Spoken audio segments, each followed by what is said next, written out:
Hello, everyone. I'm Asha Nayaswami, and we're continuing our fireside chats. Let's start with a prayer. Heavenly Father, Divine Mother, Friend, Beloved God, Jesus Christ, Babaji Krishna, Lahiri Mahashaya, Swami Sri Yukteswar, Beloved Master Paramhansa Yogananda, Saints of all religions, dearest Divine Friend Swami Kriyananda, humbly we bow to you all. Help us to open our hearts. Help us to calm our minds. Help us to refine our spirits, that we may see this world through the eyes of God and act as His instruments in everything that we do. Om. Peace. Amen. Well, I've been going through the way of Ananda Sanghi for the last 4 or 5 days. And I was going to do it again, just continue with that topic this morning, but there's a lot happening in the United States right now that is a bit disconcerting to people. So I had planned to address this, and I may still on this coming Sunday when I'm giving the service here in Palo Alto. But with so many people so worried about what's going on, I thought it'd be better if I spoke to it today. I was reluctant. I am reluctant to speak about it for a very simple reason is I don't have any answers. And I'm not even sure I have any really good ideas right now. But I certainly know from past experience when something is on everyone's mind and you try to talk about something else, it's kind of hard to make the point. There's a story in my book, Lightbearer, from about 2004, 2005, when we were with Swami at a vacation resort in Goa, India. And one night at dinner, he saw a group of people speaking, a group of 5, 2 couples and a single man, sitting at a table, and as he put it, speaking a language he didn't recognize. And since he's traveled a lot and speaks 8 languages himself, I think he was drawn by God to go over to them. But he sat down with them, and it turns out they were from Iran, and they were speaking Persian. And Swami visited with them a little bit and asked about a man he'd known in college from Persia. He said, did he become well known? Swami said he seemed like the kind of man who would become well known. And they agreed that he had become a national figure. Swami asked, is he a good man? And they replied, the government says he's a bad man, so the people all know that he's a good man. That's just how they put it. Then Swami came back to our table, and the next morning when he came to breakfast, he was carrying a small package with him. And as soon as he saw the Persian group there, he went over and sat at their table. And when he came back to ours, he didn't have the package with him anymore. And he told us that he had taken it over and given it to them as a gift. And he said to them at the table, he said, when good people have a bad government, he said, there's very little any individual citizen can do. He said, but at least we can be friends between ourselves. And then he gave them the gift. And as Swami started telling us this, he began to weep because at that time they had a terrible dictator there. And the situation was very difficult for people of noble principles. Well, I'm not really taking a political stand at the moment. So I'm not really talking about that. But what we have to understand, and this is the point that's relevant, Swami said that national leaders do not create the karma of their country. They are elected because of the karma of the country. And he's even commented at a certain point that he didn't think even Jesus Christ, when America was going in certain directions, he didn't even think Jesus Christ could change the direction. But even more than that, it's like karma doesn't happen in 5 minutes. It's not like what happens today is because what happened yesterday. Or even Master said something that is very complex to contemplate. He said, because we have the illusion of time, we imagine that things that happen sequentially are caused by one another. And he said, it's not really so, because the forces that cause events to unfold, especially events on the global and the national scale, like we're all caught up in at this point, he said the karma that creates those builds for a very long time. And then this is the final symptom of it. Sometimes in these broadcasts and in others, I've talked about the causal, the astral, and the material plane, that the thoughts come first, then energy is applied to those thoughts, and then finally those thoughts are manifested. So by the time we're manifesting protest events and vicious mistreatment of each other that has such an impact. The power of this is because it's been building and building and building and building and has finally burst through the surface. Earlier in one of these broadcasts, I know I was talking about the fact that Master made very serious predictions about very negative events that were going to unfold on the global stage. And Swamiji has talked about the fact, and it's these are all things that we have to like. Now, I'm not talking about individual response. I'm just talking about picking this whole thing up from the right string. So one, we won't feel so helpless, and two, we won't feel so scared. Now, that doesn't mean that we have a sunny future.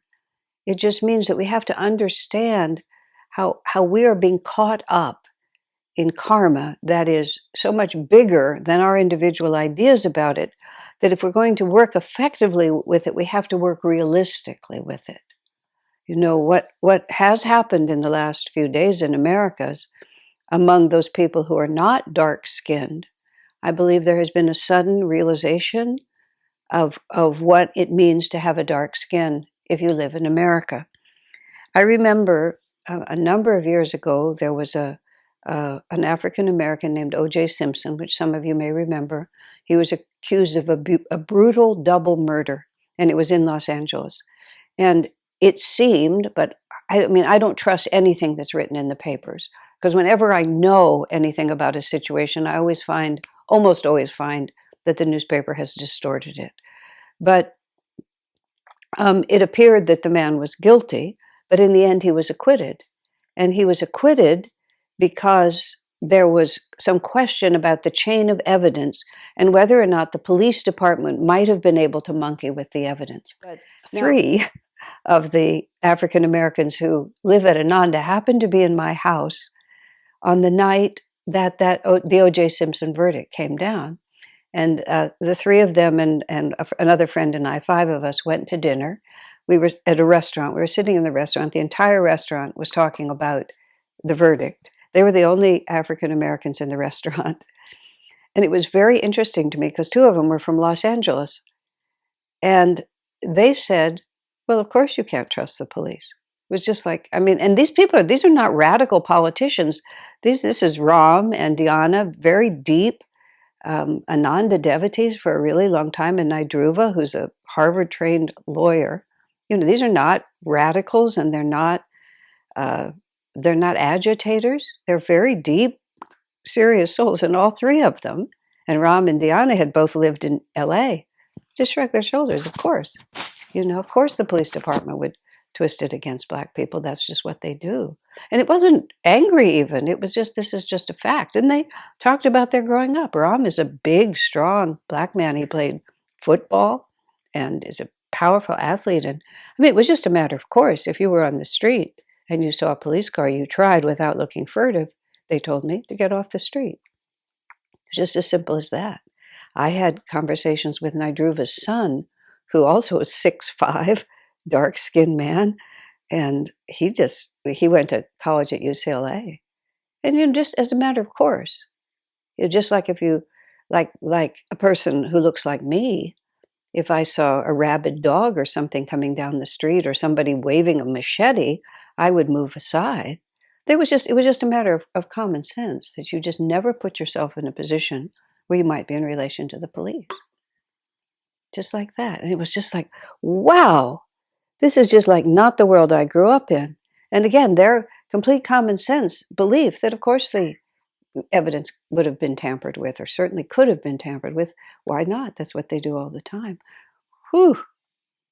So I do think one really good thing that has happened now is somehow for another, this thing has reached critical mass. And so I've lived with that knowledge from, this must have been 20 years ago even. But at the moment, it was really shocking to me. But since then, I've thought, well, of course, that would be the reality. Why would it not be the reality? But you see how long this has been building? It's just been building for decades and decades and decades. So, things have momentum, and that's what we're getting caught in. We're getting caught in this momentum for the sake of cleanse, change, freedom, and light.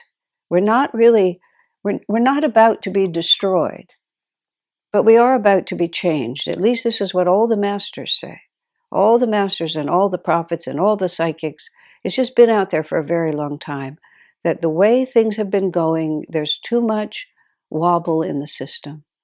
Too much materialism, too much selfishness, too much if I can get it for myself. And what's making it difficult is there's just, well, what's making it difficult is at times like these, you get a very complex mix of population on the planet. You just have people, we have a huge mix of agendas going on here. Master Swamiji said that in most times, the bell curve, if you want to put it, of the population is like a cigar. It's like most people are neither good nor bad. They just kind of hang out in the middle, live their lives the way they want to live them, and just try to get through. And then you have a few really good people and a few really bad people, but the majority is just more or less neutral. A mob that could be swayed, but just mostly neutral.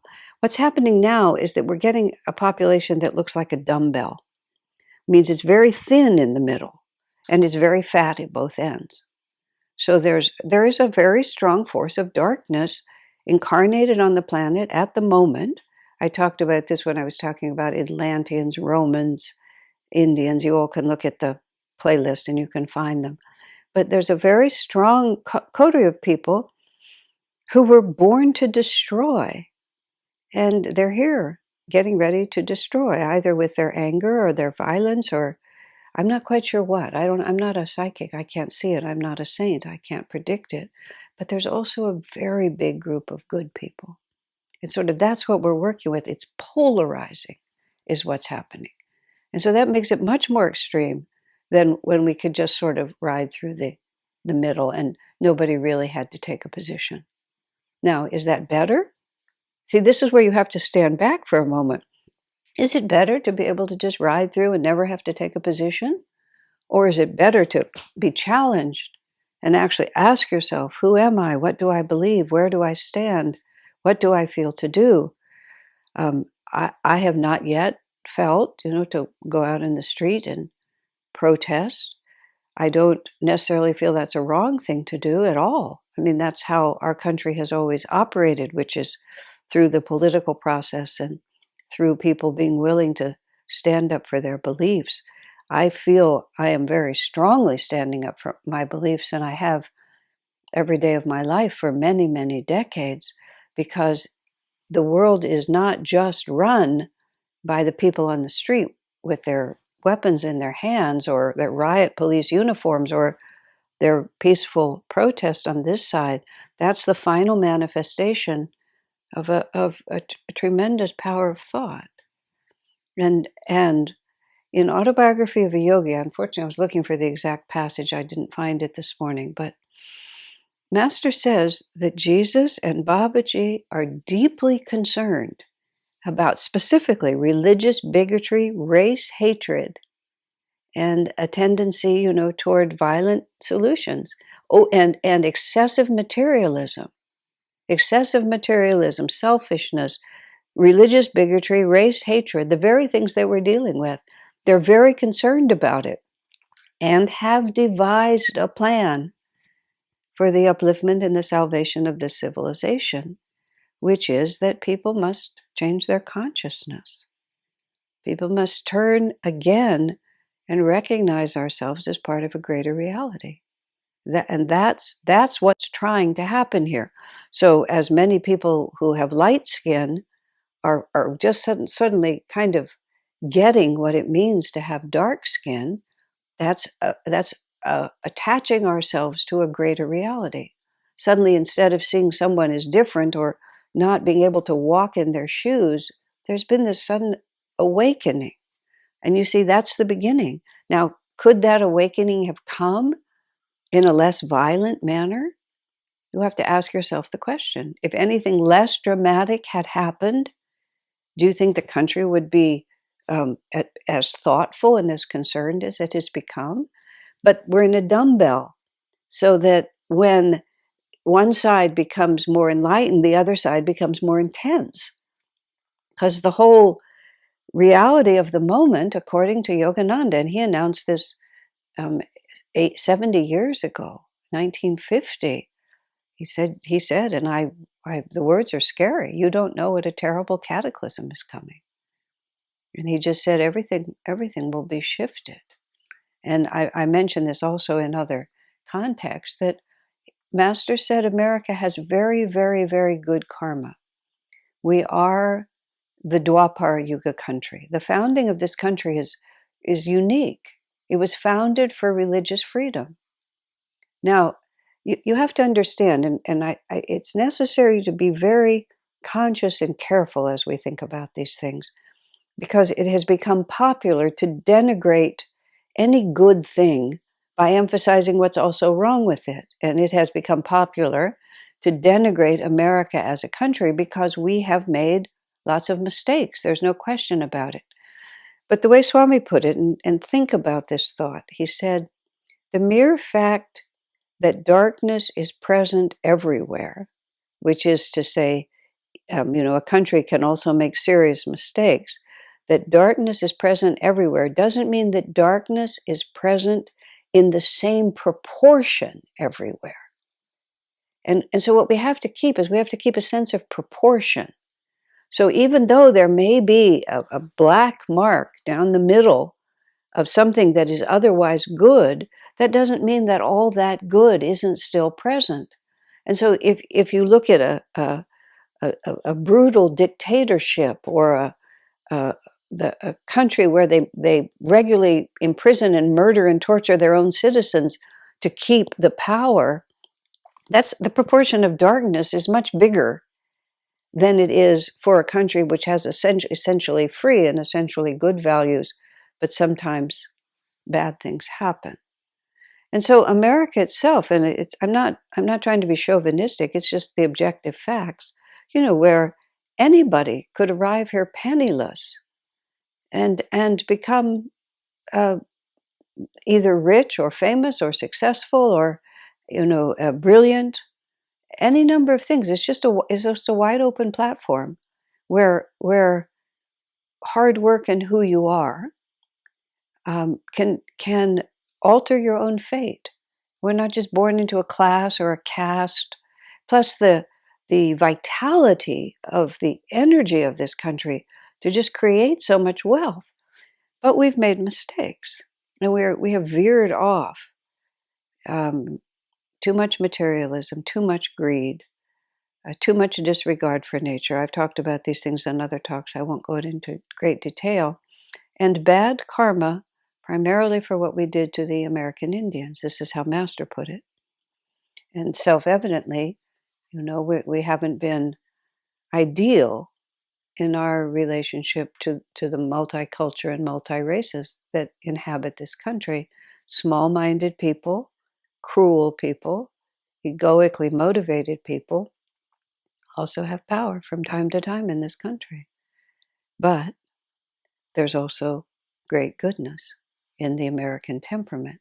But we're talking now about not just a country, but individuals, but it's relevant for this reason. Master said in the end of chaotic times, America's good karma will prevail. That's a very interesting way to put it.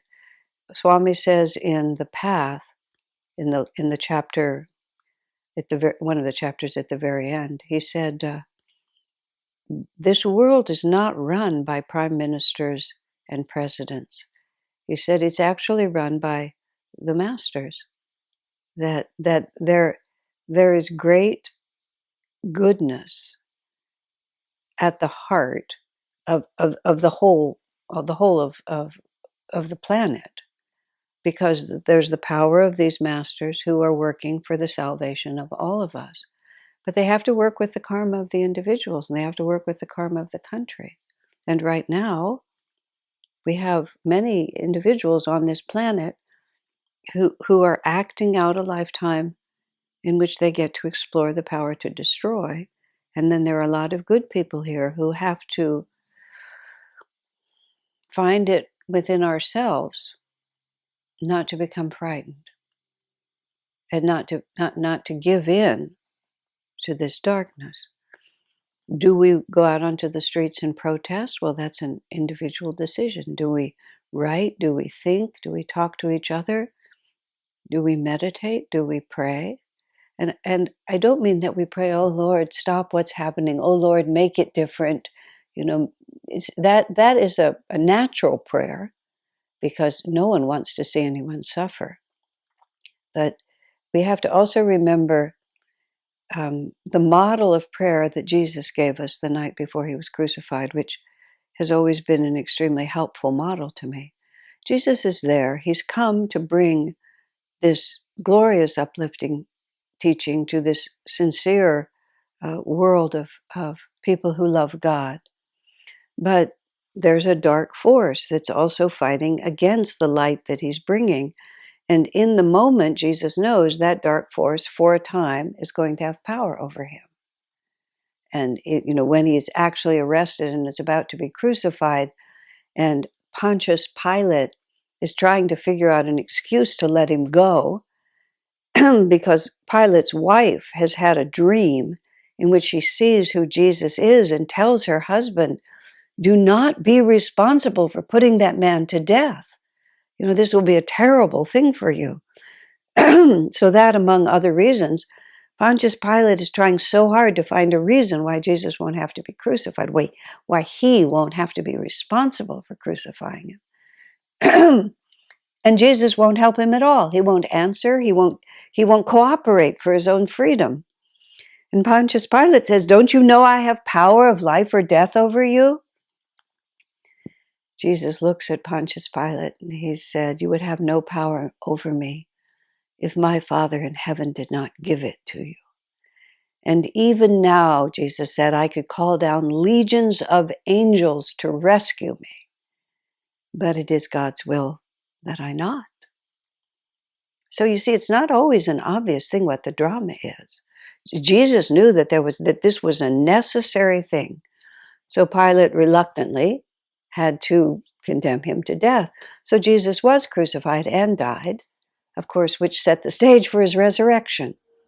And the complete conquest by Jesus of all the darkness that was thrown at him by just simply rising in the light again was a far greater and more compelling expression of the power of God than merely for him to have escaped that fate. Now, I was actually going to say a different part of this, and I'll go back now. So at the night before, when Jesus was in the Garden of Gethsemane, before he was arrested, he was arrested that very night, but earlier, he's praying to God, why can't you just bring light into this world? I'm your messenger. I could bring light into this world, but instead, these people have rejected that light. And the way Jesus puts it is, Lord, let this cup pass from me. This cup of bitter disappointment. Jesus wasn't trying to protect himself. He was praying for all those who were too blind to see his light. That's who he was praying for. And of course, he would want that. So he prays, let this not happen. Let it be different. But after he finishes saying that, he says, but thy will, not mine, be done. So that to me is the model, the perfect model of prayer, which is we have to be ourselves.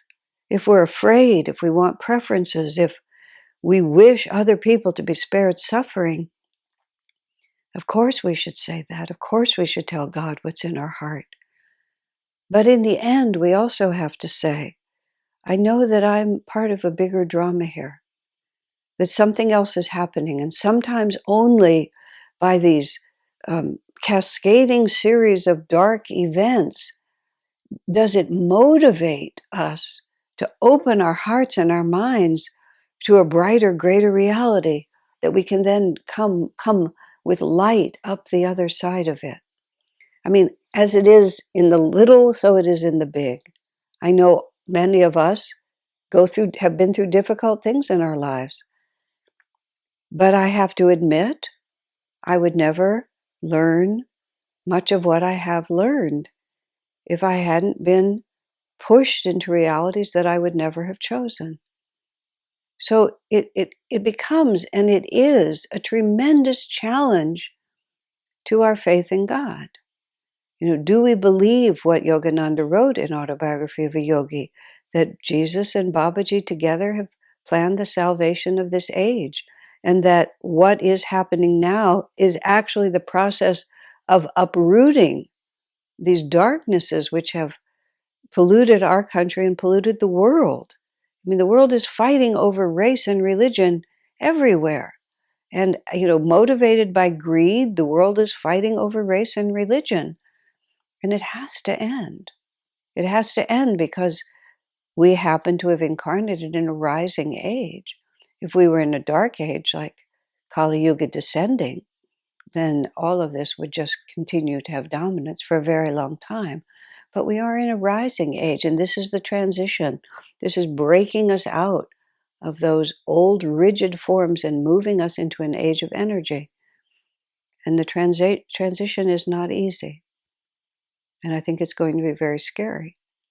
Now, what I've said many times about this whole pandemic that we've been caught in also, is I don't know whether there's going to be an intermission, whether there'll be an intermission of comfort and ease and security, or whether this will be a rock rolling downhill for a while. The timing of this explosion that is happening now, which, you can't tell from reading the press what is actually going on because everything is selectively presented. So one has to just sort of use intuition and common sense and gradually sort of sort out. But what's happening is not good, no matter how we look at it. And they're hooligans, and hooligans are not identified by the color of their skin. They have all colors of skin, hooligans do. And hooligans are there to make chaos. They like making chaos. It gives them a sense of power to make chaos. And they revel in the sufferings of other people. That's a hard thing to say, but it's the truth. And many of them have incarnated because of the transition we're in. But those of us who are on the other side have also incarnated for now. And even if one never leaves one's home, never takes a public stand, we can all contribute mightily by the vibration of our consciousness. This world is run by vibrations. And the collective, uplifted, God trusting, humanity loving, truth loving, but realistic attitudes of our mind is really the solution. And we were born for this. We were born to be challenged. We've been, I'm sure, in many lifetimes, we've hung out in that squishy middle and never really had to strengthen our spines inwardly and be courageous in the face of challenge. So now we've incarnated where there isn't much space in the middle. And I want to make it clear, I'm not talking about specific actions. Actions are a decision afterwards. I'm just talking about the consciousness that we maintain. And perfect love casts out all fear. And the answer to everything is the prayer of St. Francis, where there is hatred, let me sow love. Where there's disharmony, let me sow peace. Where there's fear, let me sow courage, even just within our own selves. And we have to fight the inner battle first before we can be effective soldiers on the field of life.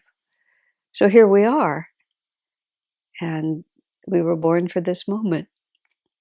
And it will take everything we have with God's grace to be able to stand unshaken, as Master said, among the crash of breaking worlds, which is, it's beginning to look like that. We'll see. But what we want is whatever our preferences are, and our preferences are self-evident: goodness, love, mercy, kindness, acceptance. But thy will, not mine, be done. And give me the strength, Lord, to walk with you wherever you wish to take me in this life. God bless you.